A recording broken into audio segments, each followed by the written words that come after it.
Accutron watches present The Accutron Show, a time travel through American culture, with your hosts David Graver and Indrani.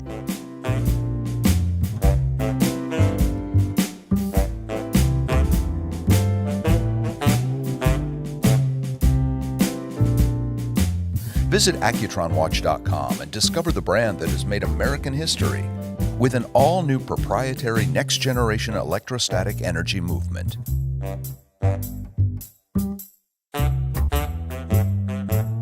Accutron. It's not a timepiece, it's a conversation piece.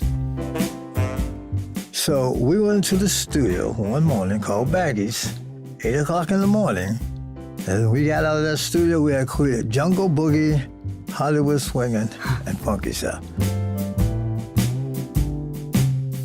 The person you heard at the top of the show is today's guest, Robert Kool Bell, founding member of the legendary soul disco band Kool The Gang and co-founder of Le Kool Champagne.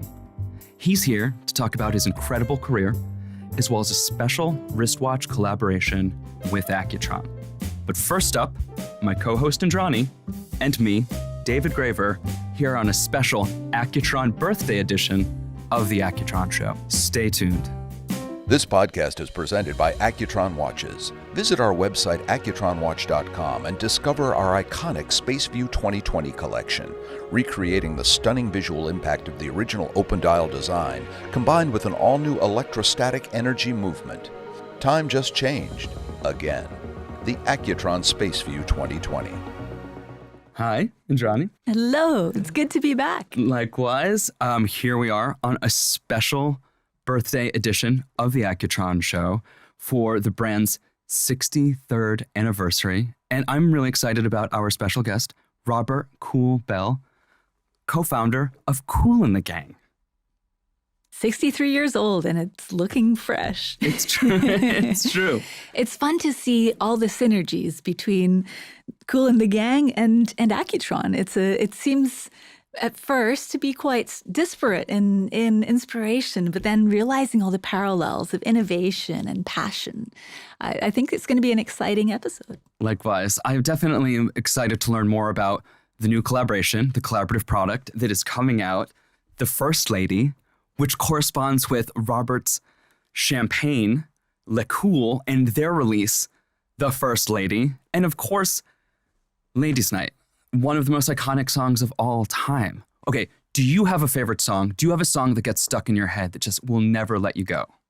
Jungle Boogie is actually such a great song. And just being in the jungle in the Amazon recently, I was thinking about the lyrics of that song as we were running through with the indigenous people and thinking how much we need to go back to our roots and enjoy these kinds of experiences of being in the jungle.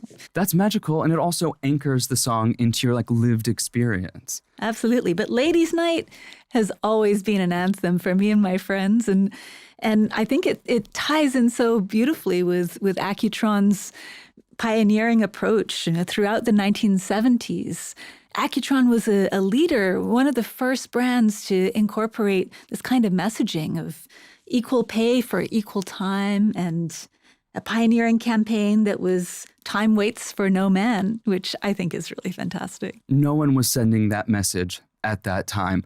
And it was more than about selling ladies' watches. It was really about advocating for women in the workplace. And I think it still rings true today. And that's really prescient of a brand. Absolutely. I think it's really innovative, but also incredibly moving to see a brand putting its entire power and influence behind a cultural movement, a cultural change that's so needed and so beautifully articulated. I love the time waits for no man, because we have to remember that throughout time, men have been in the forefront in so many of these campaigns and so much of culture. So seeing women getting the support of a brand that represents conversations and the way that we interact and intersect. It's not a timepiece, it's a conversation piece. Absolutely. On the flip side of that, I will say that my earworm from Kool and the Gang is definitely Celebration,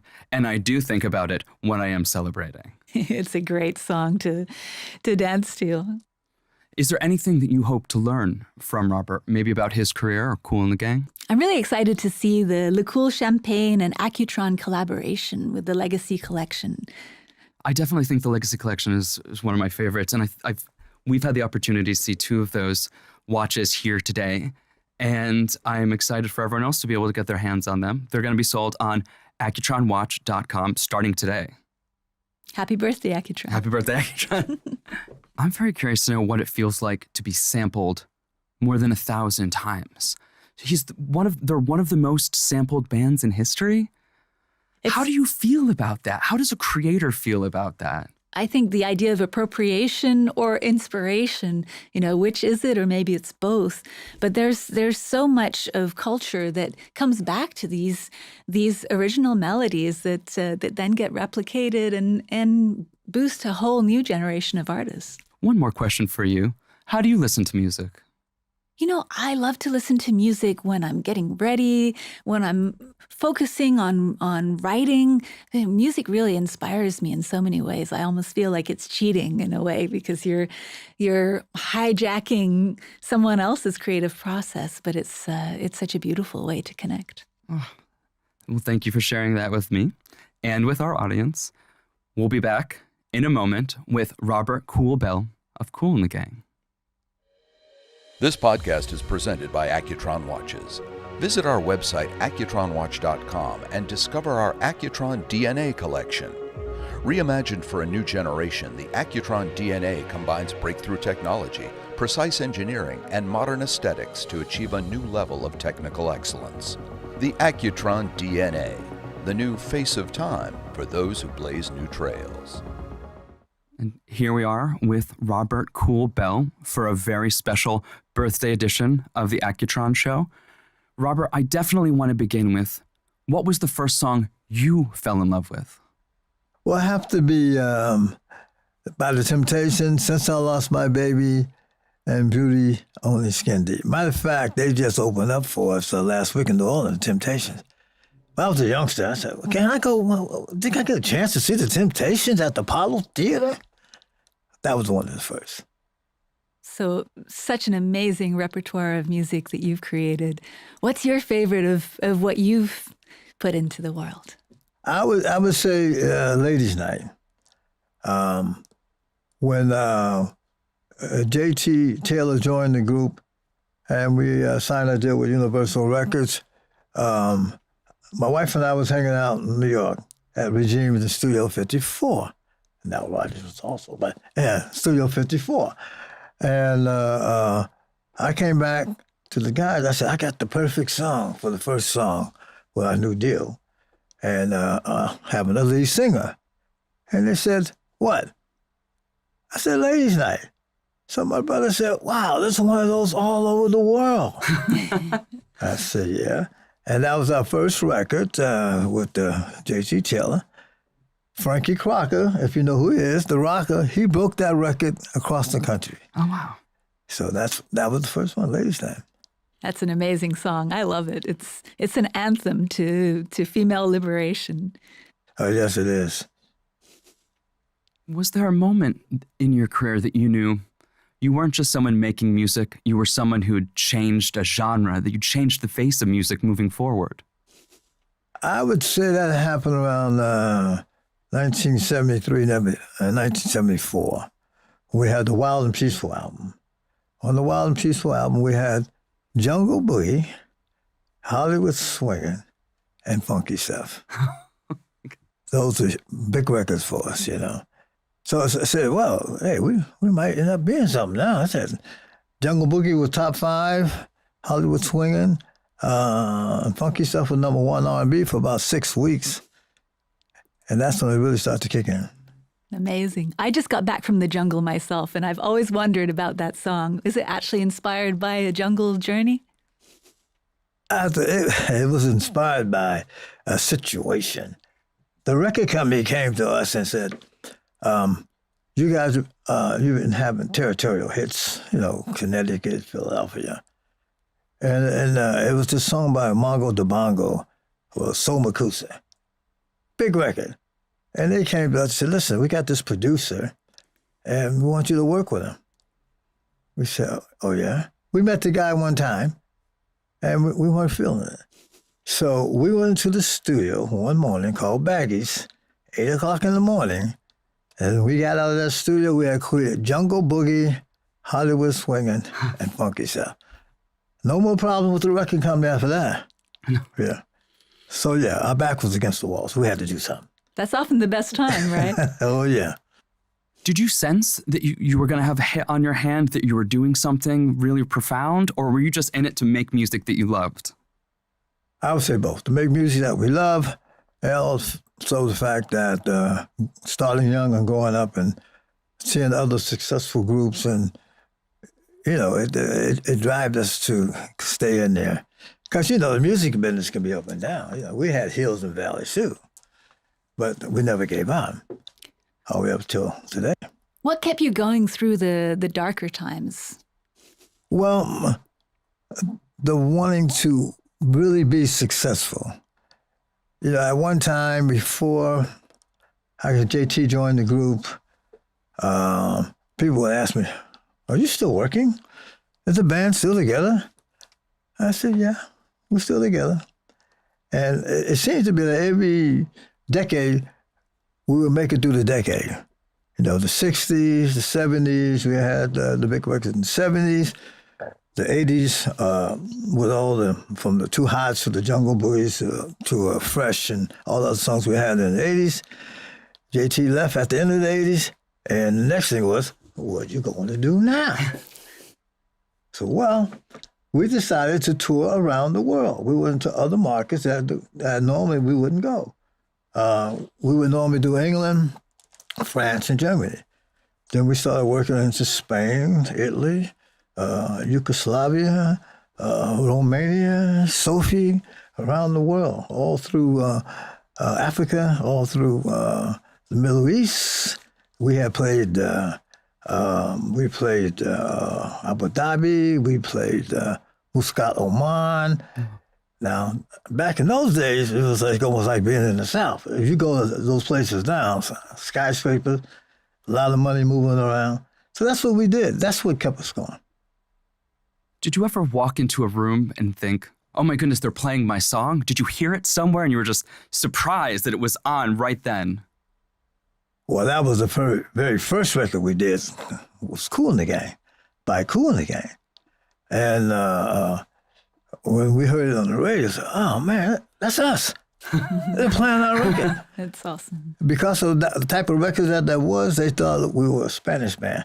Because there was no singing, it was all horns and bongos and congas and little sayings like, hey, Kool, I saw your lady last night. That kind of a thing. That record, went top 40. Yeah, top 40.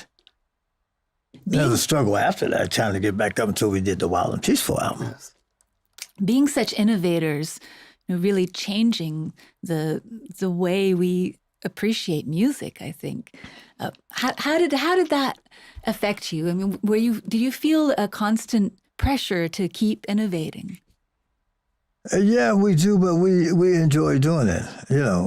Because, like I said, there's different time periods where they thought it was, it was over for us, and each decade was able to come up with it.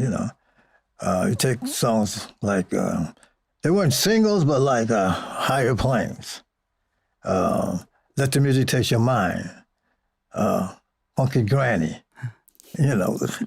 We would do songs and we would just come up with some crazy titles like Chocolate Buttermilk. So what the hell is Chocolate Buttermilk? we just did those type of songs. And a lot of fans, a lot of hip hop artists know that music. That's why we are the most sampled band in the 50 years of hip hop right now. That makes us the most sampled band in the world. How do you feel about being sampled? Do you think it's inspiring? You're inspiring other creators out there? Well, in the beginning, it was kind of like, hey, that sounds like us. And we had to put someone on sample patrol, catch that lick. And I believe it was President Joe Biden that made the move in Congress that anyone sampling, you have to get an okay from the record company. So now we know who was sampling and who was not. And we was getting the dough, too, getting paid for a change. Congratulations. Yeah, as you deserve. I mean, it's incredible to have such an impact and also to feel like people are taking from you and not giving you credit. So how does it feel now to be that most sampled person? We feel great about it. Questlove, he did the research on it, and he said, you was sampled 1,800 times? I said, what? 1,800 times? 1,800 times? And he had the breakdown, Some of them was just drum licks, some of them was this, some of them was that. But, I said 1,800 times, huh? That's impressive. In the middle of this illustrious music career, you went ahead and started a champagne brand. Do you want to tell us about why you launched a champagne brand? It was around maybe 10 years ago. I'm in France, and we had 12, 13, 14 sold-out shows. So the promoter said, well, I'm doing a champagne on the late Barry White lookalike and one of the Bee Gees. Would you want to have champagne on these shows? I thought about it, and I said, no. And he said, I said, I don't think my fans want to buy a bottle of champagne after the concert. They're going to want T-shirts and caps and stuff like that. So I said, but what I would like to do is get on the shelves. And he looked at me, what do you mean get on the shelves? I said, I want to be on the shelves like Dom Perignon, Cristal, Dom Bernard, Burkiko. He said, oh, yeah? So I came up with this name called Le Kool Champagne. And we cut a deal up in Ypernay and Reims with the Berthelot family. And I wanted it to come from France into America, And that's how it started. And it started to grow every year. That must be a very different process for you, creating a champagne, but it's still a creative process. So is there a similarity? I used to drink a lot of it. But I think, one of the things that the champagne side of it all, because it's similar to the music side. Because I go out and I promote it. I go to do a bottle signings, things like that, different collaborations. That's how it was in the old days in the music business. You get your promo guy from the record company. He goes to the radio station. You take him some donuts and coffee, and he's trying to get the record played. We're doing the same thing with the champagne. So, well, no, that's not the way to do it. You can't do it that way. But we are, and so far, so good. Let's leave it at that. Nice. You have a Blanc de Blanc, you have a Rosé. Do you want to tell us why you put out these varietals and if one is more meaningful to you than others? Well, that came from the Berthelot's, our producers in Reims, the different brands, They say that the Blanc de Blanc is a Chardonnay, and then we have other mixtures of champagne. So we're following them, because they're in the region where all top champagnes in the world is made, Ypernay. So we're learning a lot.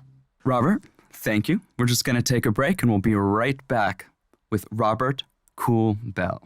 This podcast is presented by Accutron Watches. Discover the brand new collaboration between Accutron and French champagne brand Le Kool, founded by Robert Kool Bell of the legendary American funk soul band Kool and the Gang. Explore the newly inspired legacy watch models featuring feminine metallic color straps that are easily interchangeable for different looks. It's Ladies' Night with Accutron. Celebrate good times. We are here with Robert Kool Bell for Accutron's birthday and celebrating this incredible collaboration. I'd love to hear from you a little bit more about how this came about. Well, I'm feeling very good about it. When I was first introduced to Accutron, I was at Nile Rodgers' birthday party. A former guest on the Accutron show. And Nile Rodgers and my trumpet player, my late trumpet player, Robert Spike Mickens, they were first cousins. Nice. So we started talking about it, and I showed him this little watch I have from the Le Mans Rebellion race. And then he started talking to me about Accutron and about doing something, with the champagne and also with the concerts. Next year, we're celebrating. This year is Accutron 60. Next year is our 60. So what about the Kool Champagne and Accutron presents Kool The Gang and Rock the World Tour? Wouldn't that be quite interesting? Definitely interesting. Love it. The watch is called the First Lady, and it is in two legacy styles. One of your most beloved hits is Ladies' Night. Can you talk to me? And the champagne is called Ladies' Night as well. Can you talk to me about weaving all of these ideas together? Well, I think that is a good match because Ladies' Night, we wrote a song about it, and it became big around the world. First Lady, which is champagne that's coming across as we speak, it goes on the ships on, we ran out, so we got more First Ladies coming. Nice. And we thought that would be a good match, between with Ladies' Night and the First Lady. All you guys, you got a First Lady, don't you? You better get us some Kool Champagne, the First Lady, and it's a rosé. And I learned that rosé, women love rosé. Oh, we sure do. And men love their ladies. You better get them some of that Kool Champagne First Lady. And don't forget to get that watch. They love a nice watch. Absolutely. I think it goes together. Well, it's fun because Accutron was one of the first to really advocate for women's rights through its advertising. And there was this campaign, Equal Pay for Women. Great. So really hitting the substantial issues of equality and as well having fun. I mean, Ladies' Night is such an anthem for women's liberation, I feel. What was the inspiration behind that? Well, George Brown was one of the key writers of Ladies' Night. I came up with the title, hanging out in New York. And it was one of those times where we were making a transition, and George said he was walking down the street, and he was watching how people walk. Boom, boom, boom, in New York. That's how he came up with the bass line. He said, people walking in New York. I came up with the concept of Ladies' Night and all these major clubs. And that's how it happened. Sometimes songs happen like that. It's interesting because as women's rights around the world have continued to be an area of struggle, I think Ladies' Night, especially in some of the developing countries, has really taken on this quality of a song to celebrate women doing extraordinary things or going into spaces where previously they weren't able. Well, one thing I find that after COVID, of course, we couldn't, travel and work and that kind of a thing. And George came up with a new title for our new album, and it's called People Just Want to Have Fun. Nice. After being locked up in COVID for 2 years, and we've been all through Germany, and you know what's going on in Europe, people want to get out and have fun again. People want to live again, live their life for a change, So we feel good about that, because we're seeing it.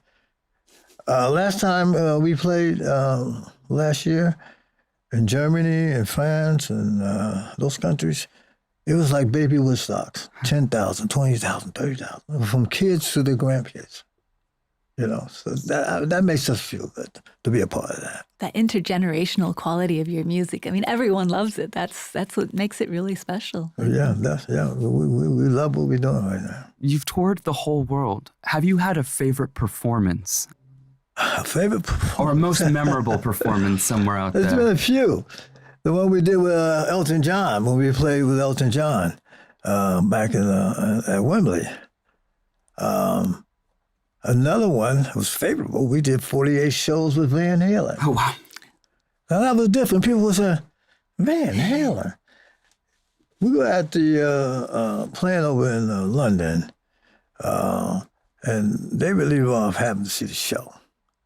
And he came back and said, listen, I got the group I want to open up, not even open up, to be, he didn't want to say we're open an act. And it's just like when Tina Turner was with the Rolling Stones. That's how he looked at it. And so people say, you lost your mind? What are you smoking over there, man? He said, you guys want me back? I want to bring Kool The Gang with me. And we ended up doing 48 shows. Because he brought something to my attention I didn't know. He said, 60% of my audience are ladies. He said, back in the day, we used to play funky stuff and Jungle Boogie out in L.A. And he said, you guys had Celebration, and we have Jump. And he said, cool, let's go out and have a party. And that's what we did. And those fans that was hardcore fans of Van Halen, when we got to Ladies' Night, Get Down on It, and Jungle Boogie, them ladies jumped up and said, you better get your butt up and get down on it. I couldn't see this. So David, he was smart. He knew exactly what he was doing. That must have been some party. Oh, yeah. We did 48 shows. It's something else. Then Kid Rock saw us. We ended up doing 10 shows with Kid Rock. Oh, wow. Dave Matthews Band. Rod Stewart. It just grew. Because when you think about people, Kool The Gang, dance band. No, that's not what we're about. We're not just a dance band. What keeps you inspired? How do you keep coming up with songs that move people? It's the people that make us, the people that we see around the world. That is keep us excited to try to do it again. And it's a learning process. You know, you learn about people all over the world. You can't say, well, someone can't tell me, well, read this book about Germany. That's fine. That's how you interpret it. I've been there. Austria, Romania. I've been there. It's a learning process there. And hopefully they wear Accutron watches and they continue to sip some cool champagne. Absolutely. Is there someone out there that you admire that's making music right now? I have to say, a young guy, I have to say Bruno Mars. Because he's like a young Kool in the Gang. It's true. The steps, the band, how he plays it, yeah. I mean, there's been other people that I like. I mean, from Stevie Wonder to Marvin Gaye and, you know, the Rolling Stones, etc., the Beatles. But yeah, today, I like Bruno Mars. So you started when we could go and buy albums. Now everything is streamed. There's such an evolution in the way the music world works. How do you feel about that, and where do you think it's going? How do I honestly feel about streaming? I don't really understand streaming that well.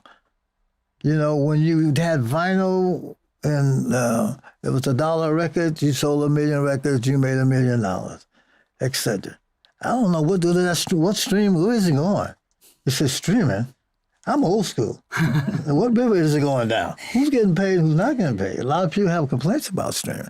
The other side of they say they're streaming is that it helps your concerts. When they stream, they see you, and people come out more to see you, you know, when you're streaming.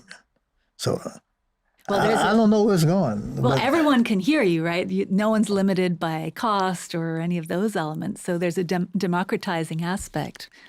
But what do you feel about the future of music? Well, you know what? It seems to be that vinyl is slipping back. It is. It's coming back. Because the younger kids, they don't know that about vinyl. I said, what's that big cardboard-looking thing you got? You can open up and read it. Those are the good old days. When you got an album vinyl, you saw the whole story, you got nice painting, pictures in it. So vinyl is slowly coming back. Yeah. You've had so many songs that have weathered the test of time, that are still hits right now. Do you think there's a recipe for timelessness? Well, it's goes around and around. Like you said, music can be timeless. It's all the time period that you come in, and it comes back again and again and again. You know, like what time is it? Well, it's time for vinyl again. What time is it? Time for people to have fun. What time is it? it's time to have Accutron watch. Great. I have one more for you, actually. Some people can be very particular when they own wine or champagne brands about how people drink it, whether it's neat, or do you drop an ice cube in it? The French call that a piscine. Or do you chill it, or do you drink it room temperature? Do you have a preference as to how people drink Le Kool? I like it chill. You like it chilled? Yeah, I like it chill. I like nice. Other words, like if it gets too hot, have you a nice cool glass of cool champagne. I love that. Thank you very much. Fantastic. Okay. Thank you for being with us, Okay, Robert, thank you. on another episode of The Accutron Show. Thank you. Thanks for having me. Thank you for listening to The Accutron Show. To listen to all of our shows, visit accutronwatch.com. Remember to check out our special edition Accutron products in collaboration with La Paulina Cigars, Estabrook Pens, Aceline Publishing, and Stave Puzzles. To learn more about the world of Accutron, follow us on Instagram at Accutron Watch. From New York City, until next time, Accutron time. This is Bill McCuddy.